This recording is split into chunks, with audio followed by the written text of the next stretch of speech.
আমাদের দাবিগুলো মাইনা নিত, আমাদের যে দাবিগুলো ছিল সে দাবিগুলো মাইনা নিত।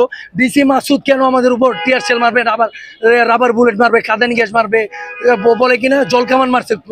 সে বলছে জলকামান, সে মিথ্যুক, এক নম্বরে মিথ্যুক। সে জলকামান মারে নাই, সে টিয়ার গ্যাস মারছে না, তারপরে লাঠি চার্জ করছে স্টুডেন্টের উপরে। এটা কোন দেশে আমরা আছি? কোন ধরনের কয়দিন পরে ভাই গৃহযুদ্ধ লেগে যাবো। কে কারে চিনবো? আওয়ামী লীগ বিএনপির চিনবো না, স্টুডেন্ট আওয়ামী লীগ বিএনপি কেউ কারো চিনবো না। মনে করেন স্টুডেন্ট ভালো মন্দ খারাপ কেউ যাচ্ছে বাজে করবো না, যারে ধরবো ওরাই মারবো, এরকম একটা সৃষ্টি হয়। গেরিলা যুদ্ধ চারপাশে একটা অস্থিতিকর পরিবেশ সৃষ্টি হয়ে যেতেছে, যেটা আমরা জনমনে আতঙ্ক হয়ে যেতেছে। এই হাসিনা গেরিলা যুদ্ধ। আজকের ঘটনা সকালবেলা ওই যে কি কাদের সিদ্দিকের ভাই, ওই যে কি লতিফ সিদ্দিকি ধরা গেছে, লতিফ সিদ্দিক গোপন বৈঠক, তারা হচ্ছে একটা কুমল মিলা গোপন বৈঠক মিলা আমাদের দেশে একটা অস্থিতিকর পরিবেশ সৃষ্টি করতে চাইছে, একটা জঙ্গি হামলা সৃষ্টি করতে চাইছে। এই স্বৈরাচারী হাসিনা করাইতেছে। তো এগুলো ধরে শাস্তি দেন, জনসম্মুখে ফাঁসি দেন। আপনার স্টুডেন্টকে হাত দিবেন, আপনার পারবে যাবেন, এত সোজা না। স্টুডেন্ট 2001, 1990, ঠিক আছে, তারপর হচ্ছে 88, এই 1990 সালের ছাত্র আন্দোলন, 2001 সালের বুঝে গেছে ছাত্ররা কি পারে। ছাত্র করে দামায় রাখতে পারবে না, ছাত্ররা চেতলে আগুন জ্বলবে। আমি সামনে স্টাবলিশ হবো, আমার অত টাকার লোভ নেই, আমার যা আছে আলহামদুলিল্লাহ ওইটা খেয়ে বাইরে চলে ফেরা বাঁচতে যাই, যতদিন বাঁচি। মানুষের হায়াত মহুতের কথা বলা যায় না, ওদের টাকার লোভ এতটাই বাইরে গেছে যে তারা বাপ মার নাম বলে গেছে। 3টা উপদেষ্টার বাপ 3 এলাকার নেতা, বড় এমপি মন্ত্রী মিনিস্টার হয়ে গেছে। কোন দেশে আইলাম? 3টাই উপদেষ্টা, 3টা সমন্বয়কের ব্যানারে, জুলাই অভ্যুত্থানের ব্যানারে তারা যমুনা অভিমুখী, যমুনা ঘেরাও একটা কর্মসূচি করে, মিটিং করে। ওইখানে পুলিশ বাধা দিল না, তাদেরকে খাওয়াইলো।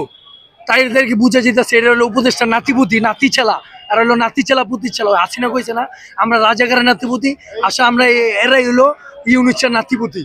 এগরে নিয়ে খাওয়ায়, আপ্যায়ন করে, মাংস কুরমা খাওয়ায়, আর আমরা ইচ্ছা করে কাঁদানি গ্যাস মারে, টিয়ার গ্যাস মারে। কি আমরা কি ভাইসাইছি নাকি? আমরা এই দেশের সন্তান। আমার বাপদাদারা মুক্তিযুদ্ধ করছে, 1971 সালে একবার দেশ স্বাধীন হয়েছে, দেশ দ্বিতীয়বার স্বাধীন হয় না। এই 5 আগস্ট হচ্ছে একটা স্বৈরাচার পতন করছি। একটা বট গাছ ছিল যেটা আগাছা উপরে ফেলছি, আগাছা দূর করে পরিষ্কার করে ফেলছি জায়গা। এটা স্বৈরাচার পতন হয়েছে, 90 এরশাদ পতন হয়েছে, ঠিক আছে, এরকম স্বৈরাচার পতন। কিন্তু দেশ স্বাধীন, দেশ স্বাধীন একবারই হয়েছে 1971 সালে 30 লক্ষ শহীদের বিনিময়, ঠিক আছে। আর এই যে এনসিপির ব্যানারে যে ওরা বলে যমুনা ঘেরাও করতে গেছে এনসিপি নেতাকর্মীরা, তখন তাদেরকে কোনো বাধা দেয় না, পুলিশের হেনস্থার শিকার হয় নাই তারা, তাদেরকে ডাইকে নিয়ে খাবার দিছে, পানি দিছে, সব দিছে। তাহলে আমরা কি দোষ করলাম? আমাদেরকে গতকালে লাঠি চার্জ করলো ডিসি মাসুদ কোন চ্যাটের বাল, টিনের চালের কাউয়া পুলিশ কোন? আমার ডায়লগ এটা, ঠিক আছে। পুলিশ কোন সহ? পুলিশ আমার ব্যাট ট্যাক্সের থেকে দেওয়া চলে। এই 16 কোটি 18 কোটি মানুষের ভিতরে 15.5 কোটি মানুষের ব্যাট ট্যাক্সের টাকা দিয়ে পুলিশ চলে। পুলিশ খায়, পুলিশের বেতন ভাতা বোনাস বাৎসরিক অনুষ্ঠান পুলিশ সব টাকা এই জনগণের ব্যাট ট্যাক্সের টাকা দেওয়া হয়। পুলিশ কেন আমাদেরকে লাঠি চার্জ করলো? এটা তীব্র নিন্দা জানে, প্রতীক জানে। এর যথাযথ বিচার চাই, বিচার দিবে, রায় দিবে। এবং ডিসি মাসুদ এসে স্টুডেন্টদের সামনে জনগণের সম্মুখে এসে মাপ চাবে, ক্ষমা চাবে। এরপর আমরা আমাদের এই আন্দোলন স্থগিত রাখবো না, তো আমাদের এই আন্দোলন আরো দৃঢ় হবে। তারা আমাদের সাথে মুভ করতেছে না, তারা তো ওই যে উপদেষ্টা মহোদয়ের সাথে লিয়াজু করা, তাদের কাছে সম্পর্ক।